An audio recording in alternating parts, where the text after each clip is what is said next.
2025 is your year to become a content creator. I do not care where you are starting or how overwhelmed you feel. 2025 is your year, and I will show you exactly what it takes to become a content creator. By the end of this video, you will not only have actionable steps to start content creation, but you'll have the confidence to post your first video. I'll help you create a simple plan for your first 3 months of content in just one afternoon. Let's dive in. Now, before we get to the technical side of content creation, let's talk about the more important part of putting yourself out there and overcoming any doubts that you might have. And this is by far the hardest part about content creation. Once you can get over this, everything else is much easier. I have been a content creator for 8 years now, so I have faced a lot of doubts and had to overcome a lot of obstacles. And one big thing you might be worried about is what will people think of you? But here's the truth. Posting content online is normal now. With TikTok being so accessible, everybody and their mother is creating content. So if you're worried about someone finding you cringe for posting online, pretty much everybody is doing it now, so it's not as taboo as it once was. But if you're worried about somebody you know finding your page, there is a simple solution to this. You can just block them. I know you might feel bad for blocking somebody that you know, but if you're really that worried about them finding out that you're creating content,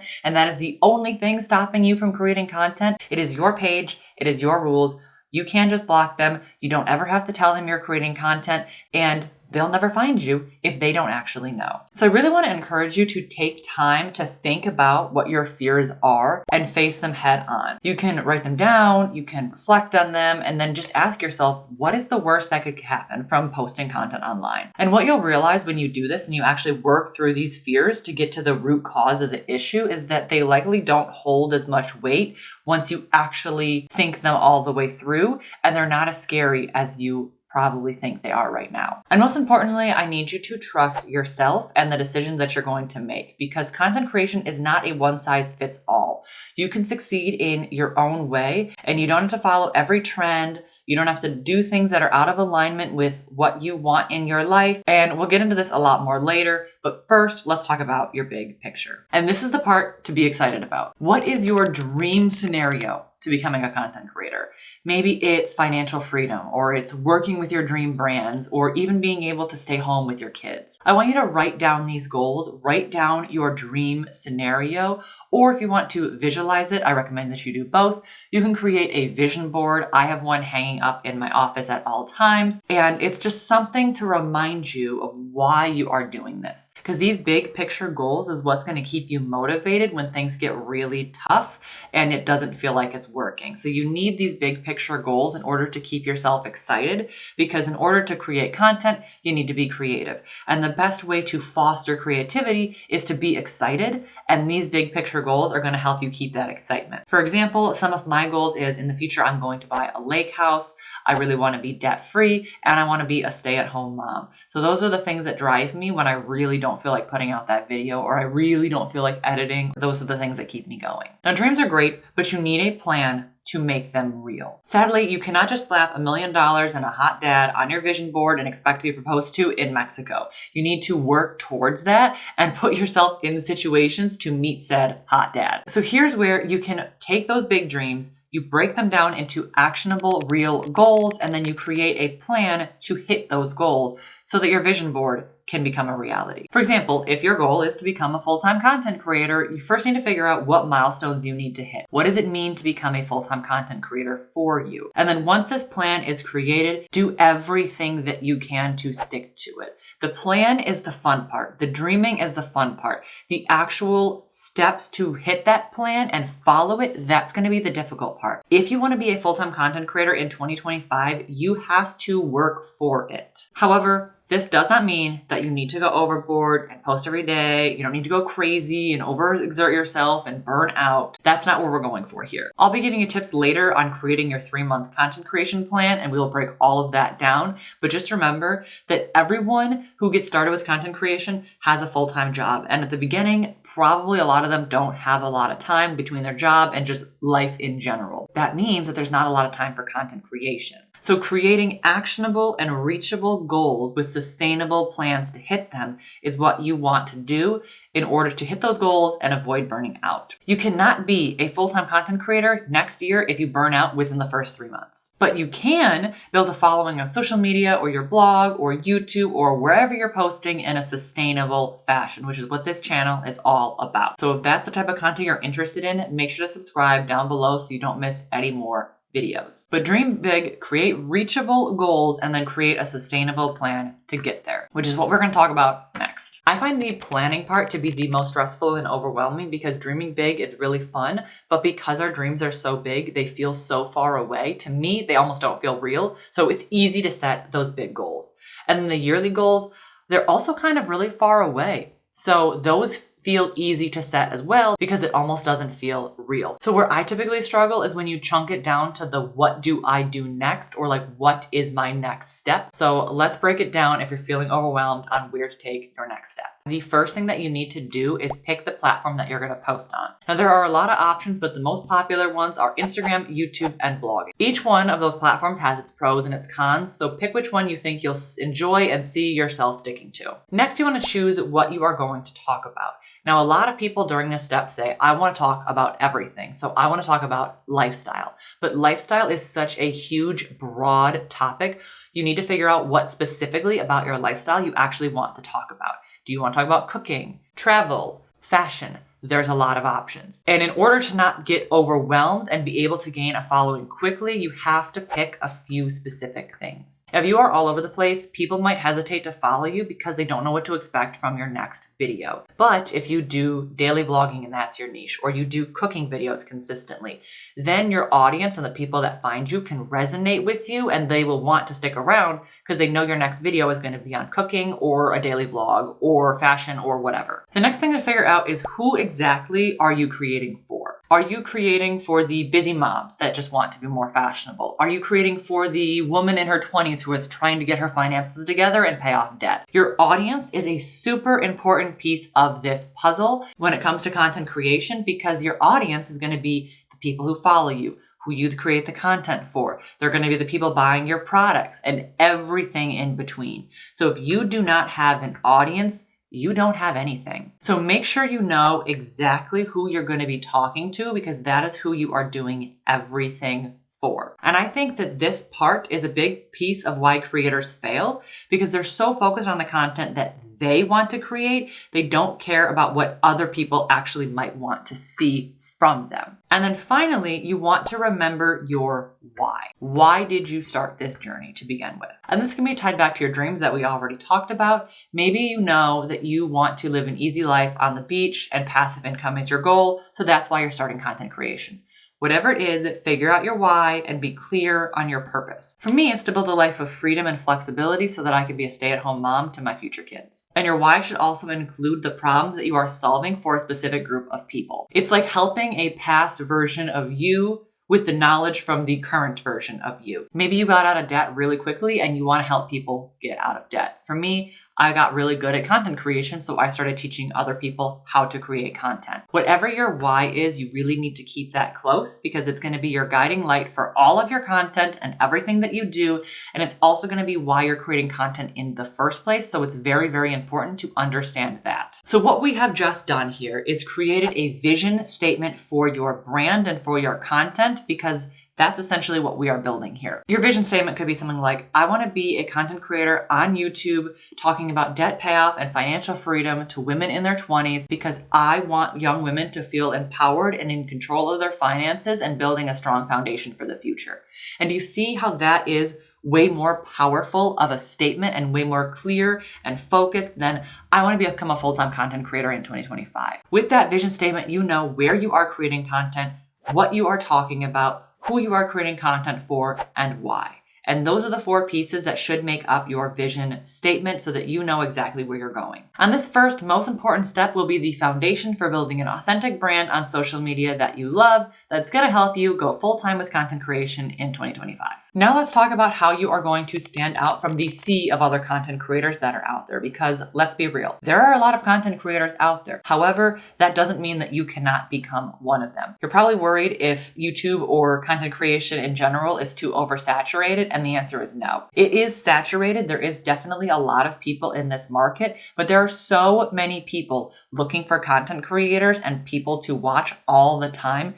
Channels are constantly blowing up on YouTube and social media and TikTok and all those places. So it's definitely not too late to start content creation, which is a fantastic thing if you're looking to start content creation in 2025. But one of the questions that gets thrown around a lot is what makes you different? And for a long while, for me, I never knew the answer to myself. And you may think this as well, like, I'm not special. I'm not better than any of these creators who have been doing this longer, like in terms of the shots they take, the equipment that they have, the editing that they have, the experience, or whatever. And luckily, the goal is to not be better than the content creators that are already out there with your experience right out of the gate. Because the content creators that are already here have obviously had a lot more experience than you in like the technical side of things. So what you can do to stand out is just by being you. That is all you need to do. By showing up as your authentic self and telling your story just as it is. It's probably going to be really hard to consider yourself being unique because to you, you're just you. To me, I don't find myself that interesting. I don't know why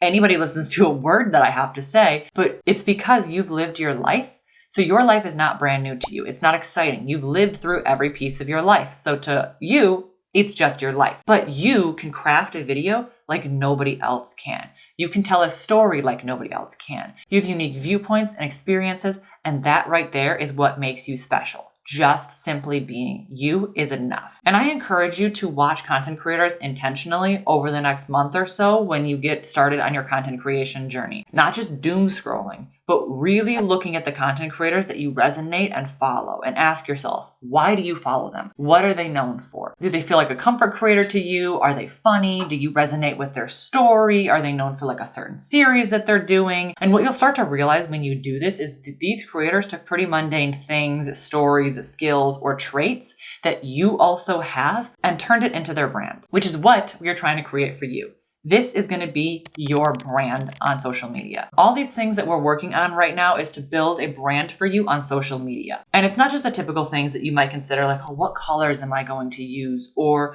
what fonts am I going to use in my thumbnail? Your brand is you and all the things that you have to offer. Your experiences, your personality, how you present yourself online.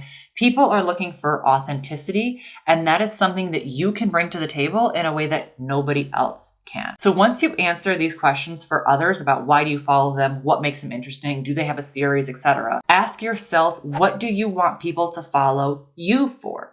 What vibe do you want to give off? How do you want to present information? Do you want to be educational, relatable, inspirational? What do you want people to feel when they watch your content? And if you don't know right now, that's a lot of questions to answer. It's totally okay, because this can kind of naturally happen over time as you are testing out your content. I don't want you taking content creation so seriously in the beginning and trying to get every single technical thing right. Like, what's the perfect thumbnail? What's the perfect video idea? What's the perfect way to film? Is my lighting good? Don't worry about any of that crap. You can worry about that and gain a following as you go. But if you sit in analysis paralysis and just worry about every single detail, you're never going to get those first pieces of content out. And those first pieces are going to be crucial to starting content creation, because you can't start content creation if you never post your first video. So do not overthink this step. You're just going to start experimenting with content, especially for your first 3 months. And over time, you're going to start to develop your own style. But just think about it to the best of your ability, and then we'll move on to your 3-month content plan. When you get started with content creation, it's very easy to look really far ahead at those big goals and looking at other creators and comparing yourself to them and thinking, how the heck am I going to get there? So for right now, we are just creating a plan for the first 3 months of content. And this is going to be 1/4 of the year planned out. And it is way easier to look at the first quarter of the year, even if you're in the middle of the year. Doesn't matter when you're watching this video, we're still planning the next 3 months. It's way easier to do that and chunk it down than thinking about the next year and long term. And the best way to get noticed on social media, if you are starting from zero or you are starting from a very small number, is to pick a few content pillars or creating a series. You'll see this a lot over on TikTok with people creating series. I watch a lot of debt payoff content series or thrifting series. Having a signature series or different content pillars will give people something to look forward to. They will know what to expect, and it will make it really easy to subscribe if they want to see the next step in the series or journey. It's also a great way to showcase your personality, which is going to help you connect with those viewers enough to get them to subscribe or follow you. Anything can be content over on TikTok. It's very easy to just sit down, record a video while you're doing your makeup, talking. I'm sure you see those videos all over the place because they are everywhere. If you're thinking about posting on YouTube and you want to look at brand pillars, basically what that means is you have a niche. My niche is content creation, but I also have brand pillars that I rotate through with different content themes in order to kind of encompass everything that I want to talk about. So YouTube growth, building an authentic business, goal setting. I have a lot of different things that I talk about here on the channel. And so those are your niche and your content pillars. If you need a little bit of help figuring out what your content pillars are, I do have a freebie down below in the description called the 5 questions to define your brand pillars. Make sure you sign up for that if you want some help for YouTube. This can also work really well for short form content. So if you need help coming up with what you want to talk about, I got some questions down below in the freebie. But having a series and thinking about just the first 3 months of content also helps you for figuring out your posting cadence. So just looking at the next 3 months, how often do you want to post? On YouTube, you can just do 1 video a week. That is 12 to 13 videos to think of, depending on what day you decide to post. And of course, you don't have to think of all 12 to 13 videos right now. Maybe if you're doing YouTube, you want to chunk it down to just the first month. That's totally fine. On TikTok or Instagram, I would start with 3 to 5 videos a week. You do not have to do every day. You can just stick to a few a week while you get in the habit of creating content. And I would really recommend on focusing on what type of content that you want to create.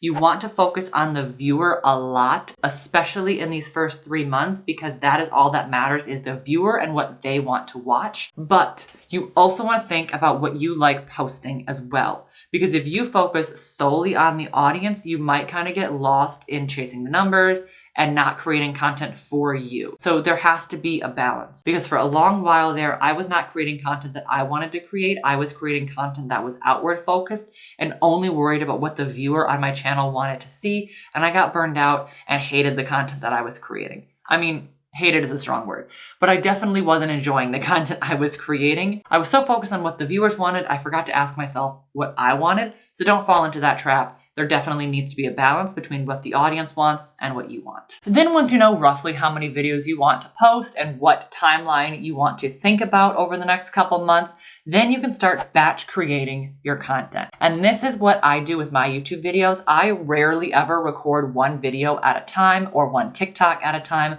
I record usually 2 videos at once for YouTube and then 3 to 5 for TikTok at a time. Over time, you're going to develop a system that's going to work for you. I have a system for creating YouTube videos, and it is a well-oiled machine, and I am constantly updating it to make sure it's as efficient as possible. So here's what I do if you kind of want to steal my strategy. This is going to be a very, very basic overview, but I use Asana for all of my planning. It's like Monday.com. It's a project planning tool. So I have my video ideas in there, my content calendar, my goals, all of the things for my business is organized in Asana. And then I have a Google Doc where I have a template for all the questions that I ask myself every video to help me write the script. Then I record my video like I'm doing right now, and I start to edit the video. In a Google Sheet, I like to add B-roll to my videos. So all of the content that you've seen posted over when I'm actually talking is called B-roll. So I write down as I am talking any B-roll that I want to record, and then I go record that. I will add that into the video, and then I'll look through one more time for any changes that I want to make, and then it is time to post the video. I'll have to do a full video of my entire process of doing YouTube videos because it is quite in depth, and I have perfected it over the last 4 years, which means that your strategy does not need to be this complicated, especially when you are first starting. Please do not stress yourself over having a perfectly structured strategy like I do. All you need to worry about is writing the script, recording the content, editing, and posting. That is it. You don't need to do all the other extra crap that I'm doing. And then after all of this is done, all you have to do is start posting. And if you're ready to get started with content creation in 2025, but you want a little bit more help, here's 2 videos that can help you out, either if you want to start a blog or if you want to start a YouTube channel. And if you like this video, make sure to like and subscribe to my channel down below for more videos just like this. And I'll see you next time. Bye.